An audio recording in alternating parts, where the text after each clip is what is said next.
wajib semua BUMN dan seluruh entitasnya punya sertifikasi SMA. Terbukti di situ bahwa BUMN yang mendapat skor tinggi sekali, sangat tinggi, bahkan saya bilang hampir sempurna gitu ya. Kasus-kasus korupsinya masih banyak. Teman-teman berlomba-lomba untuk terlihat paling bagus, untuk membersihkan air yang bocor di lantai. Tidak pernah dicari, akar masalahnya bocor di atapnya nggak pernah dicari. Korupsi sekarang itu lebih sistemik, Pak. Tidak hanya suap menyuap. Suap menyuap itu transaksional. Saya suap hakim, saya bebas. Tidak. Tapi ada di sana ada persekongkolan. Ada korupsi itu berawal dari kebijakan yang dikondisikan. Teman-teman kejaksaan ataupun penyidik itu mencari mens rea itu atau membuktikan mens rea itu nggak selama. Mens rea seperti apa? Tadi salah satunya adalah dalam konteks niat jahat tadi adalah ketika dia ada motif ekonomi, katakanlah seperti ada suap, sehingga kemudian itu mempengaruhi satu tindakan atau pengambilan keputusan yang merugikan keuangan negara.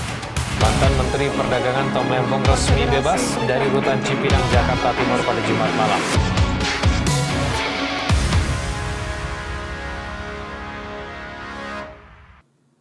Ya, selamat pagi pemirsa, selamat pagi rekan-rekan business leaders di seluruh Indonesia.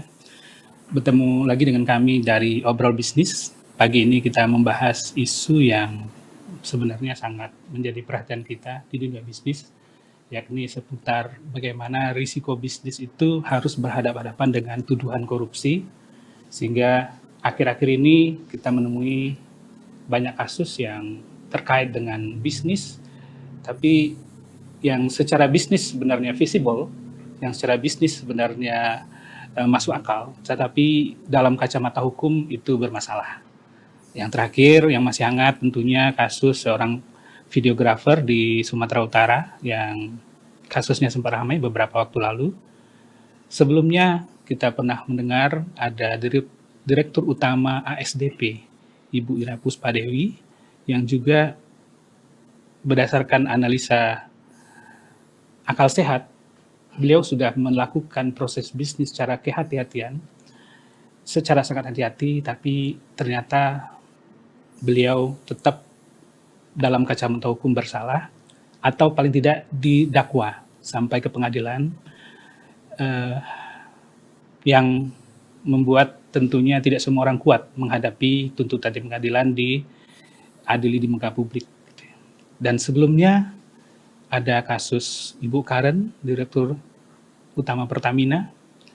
Ada yang lebih besar lagi kasus Pak Tom Lembong yang sedianya hadir di sini bersama kita. Tapi berdasarkan komunikasi dengan tim beliau tidak bisa hadir. Dan kami mohon izin Pak Tom memutar video Pak Tom di awal acara ini sebagai pembukaan, karena memang inspirasinya adalah tentang bagaimana Pak Tom menghadapi situasi ini dengan gagah berani, dan harusnya ini menjadi titik balik kita bersama sebagai warga negara, bahwa selevel Pak Tom pun tetap patuh kepada hukum dan menjalani apa yang seharusnya dijalani di penjara selama 9 bulan, walaupun pada akhirnya Pak Tom dibebaskan dengan abolisi. Ya.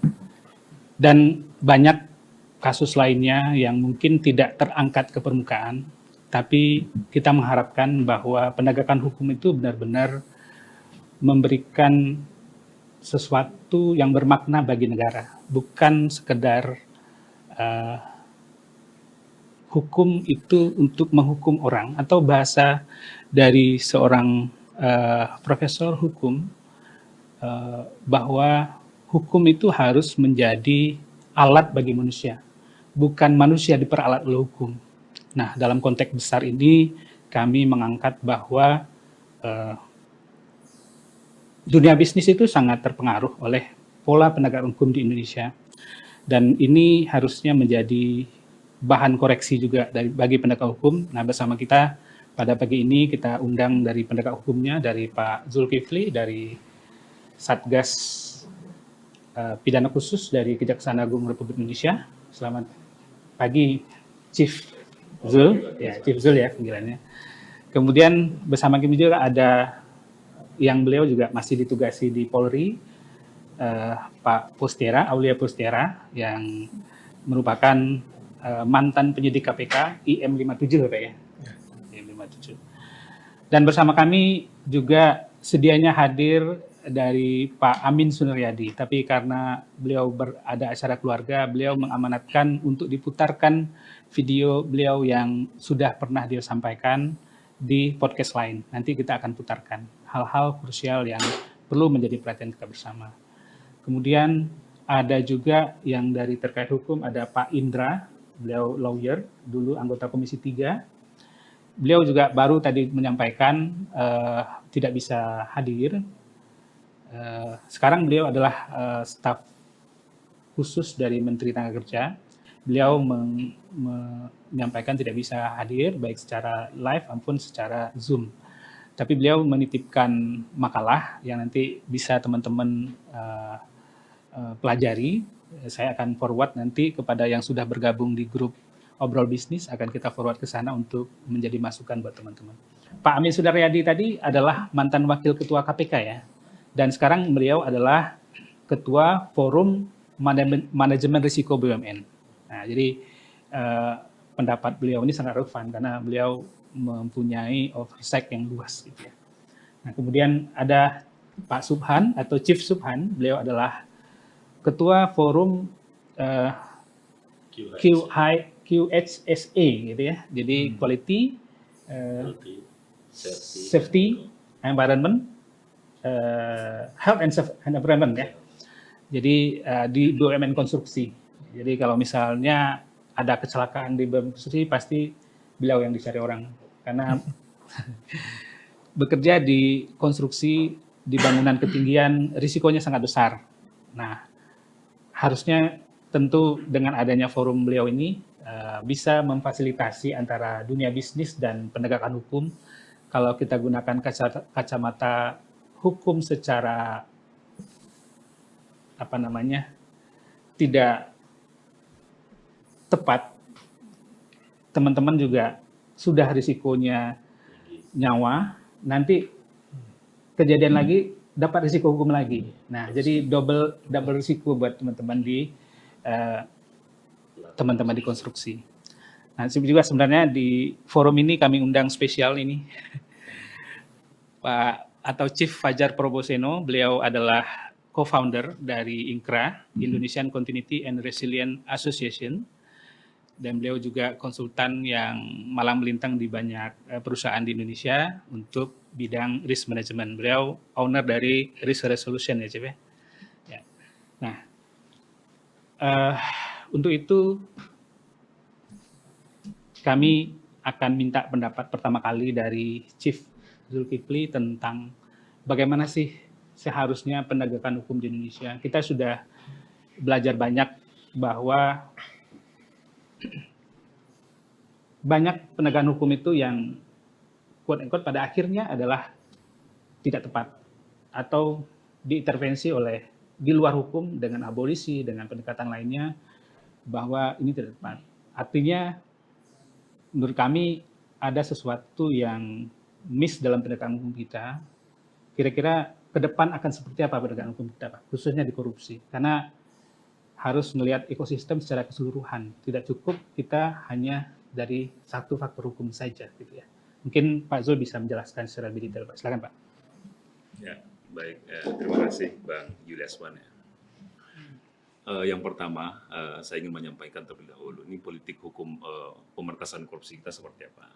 Nah, rupanya membuat undang-undang dalam konteks pemberantasan korupsi kan antara lain menetapkan satu kebijakan hukum, ya, satu politik hukum, bahwa kemudian ketika terjadi pelanggaran atau tindak pidana yang merugikan negara, termasuk di BUMN pun, itu bagian dari ruang lingkup dari tindak pidana korupsi itu sendiri. Nah, lalu kemudian berkembang, memang ini jadi satu diskusi yang dalam konteks kekinian ini menjadi sangat relevan. Ya. Katakanlah tadi ada beberapa pertanyaan atau ada beberapa pandangan bahwa korupsi ini dalam konteks pengambilan keputusan bisnis itu seringkali apa tadi istilahnya kemudian berhadapan dengan satu perdebatan tertentu, misalnya apakah ada mens rea di dalamnya lalu kemudian bagaimana keputusan, apa sih sebetulnya parameter keputusan bisnis itu atau kebijakan itu sehingga kemudian dia menjadi satu kualifikasi tindak pidana.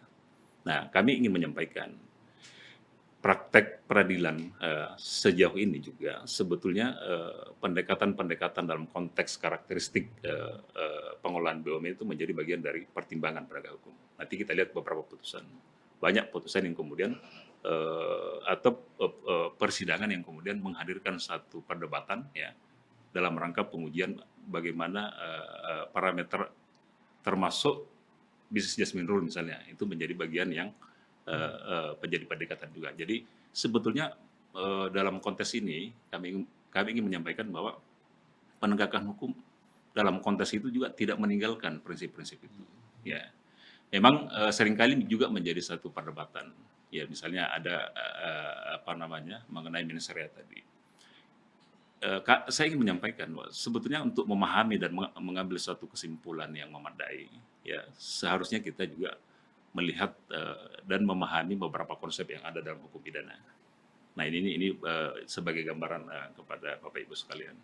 Kenapa? Karena dalam hukum pidana ini kan memang ada konteks tertentu yang sebetulnya mungkin bisa berbeda sudut pandangnya dengan rejim hukum yang lain, katakanlah hukum administrasi, hukum perdata dan seterusnya. Karena tapi ini menjadi satu hal yang wajar, ya, hal yang memungkinkan karena dalam salah satu doktrin ya terkait dengan penegakan hukum pidana adalah dikenal salah satunya yang disebut dengan the autonomy panheit materialis repre. Artinya ada pandangan tertentu dalam sudut hukum pidana itu bisa berbeda. Katakanlah tadi ada pengertian kerugian keuangan negara bisa berbeda pandangan hukum perdata dengan pidana. Ya.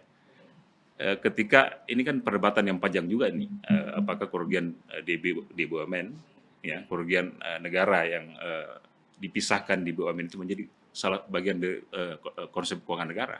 Betul dalam konsep hukum perdata, ya dari teori badan hukum, kemudian turunannya teori transformasi pemisahan kekayaan itu sudah tidak lagi misalnya. Tapi politik hukum kita khususnya terkait dengan pemberantasan korupsi itu masih memaknai. Karena apa? Banyak pertimbangan pada saat penyusunan undang-undang itu karena kita mungkin melihat bahwa pengolahan BUMN ini menjadi bagian sangat penting dalam rangka karena BUMN ini kan salah satu personifikasi negara untuk bagaimana kemudian negara memberikan kesejahteraan kepada masyarakat gitu ya. Nah, tadi salah satu isunya adalah ini mens rea. Ini ada sedikit penekanan juga. Seringkali pembicaraan tentang mens rea ini ya memang idealnya ya atau secara sempit ya seperti diskusi-diskusi mungkin yang berkembang bahwa kemudian mens rea itu harus dilandasi oleh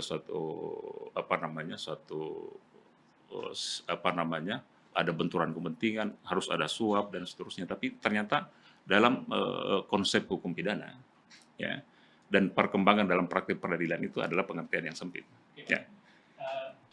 Jadi sebenarnya teman-teman kejaksaan ataupun penyidik itu mencari mens rea itu atau membuktikan mens rea itu nggak selama ini? Atau karena susah jadi nggak dibuktikan gitu? Karena yang kami lihat bahwa baik di KPK maupun di kejaksaan itu lebih mengejar kepada kerugian negaranya. Betul. Nah, padahal ya dari Pak Amin Sunaryadi mengatakan bahwa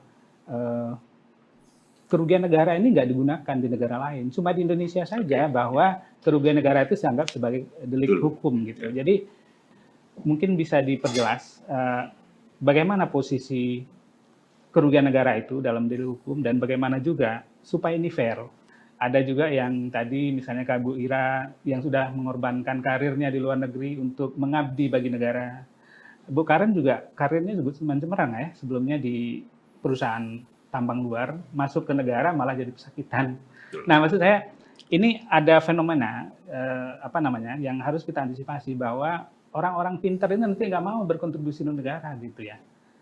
Jadi maksud saya kita harus lihat ini secara komprehensif bahwa kalau memang selama ini ada yang kurang pas, ke depan harus kita perbaikinya seperti apa? Mungkin Pak. Ya. Baik, sekali lagi saya ingin mengatakan begini bagi Lesman ya. Sekarang posisi saya adalah memberikan satu gambaran tentang praktek penegakan hukum dalam konteks ini dalam perspektif sebagai penegak hukum. Ya, itu dulu. Nah, tadi sebetulnya saya belum selesai. Nah, terkait mens rea tadi sebelum ke kerugian keuangan negara. Nah, mens rea ini dalam perkembangannya, dalam praktik peradilan khususnya, termasuk nanti kita lihat di putusan-putusan, maka sebetulnya salah satu bentuk dari mens rea itu, ini kan mens rea ini kan diartikan sebagai niat jahat. Gimana sih niat jahat ya? Bagaimana sih melihat niat jahat ini? Bagaimana membuktikan niat jahat yang tersembunyi di dalam sanubari, dalam hati dan pikiran itu? Maka dalam prakteknya, pembuktiannya kemudian salah satu bentuk itu tadi saya katakan adalah ada kesengajaan dan atau kealpaan, culpa. Nah, di KUHP kita ya nanti Bang Glasman bisa lihat di pasal 36 sekarang kan ketika di bab tentang pertanggungjawaban pidana, maka di situ diatur bahwa bisa dipertanggungjawabkan pidana terhadap seseorang ketika ada tindak pidana kemudian dilakukan dengan sengaja atau kealpaan. Nah, itu yang sering kita rumuskan dengan dua unsur yang ketika kita berbicara tentang pertanggungjawaban pidana. Jadi ada perbuatan, aktus seterusnya, kemudian ada mens rea. Nah, mens rea. Mens rea seperti apa? Tadi salah satunya adalah dalam konteks niat jahat tadi adalah ketika dia ada motif ekonomi, katakanlah seperti itu, ada suap, sehingga kemudian itu mempengaruhi satu tindakan atau pengambilan keputusan yang merugikan keuangan negara.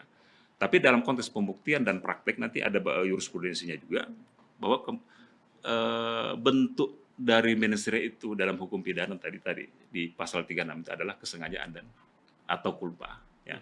Kesengajaan seperti apa? Praktek selama ini itu gradasinya ada tiga. Ya. Ada tiga. Ada kesengajaan sebagai maksud atau tujuan. Ini yang sepertinya corak ini lebih mendekati kepada tadi kita menginginkan suatu pemahaman dan pembuktian mens rea terhadap sesuatu yang secara langsung mendapatkan keuntungan, katakan seperti itu.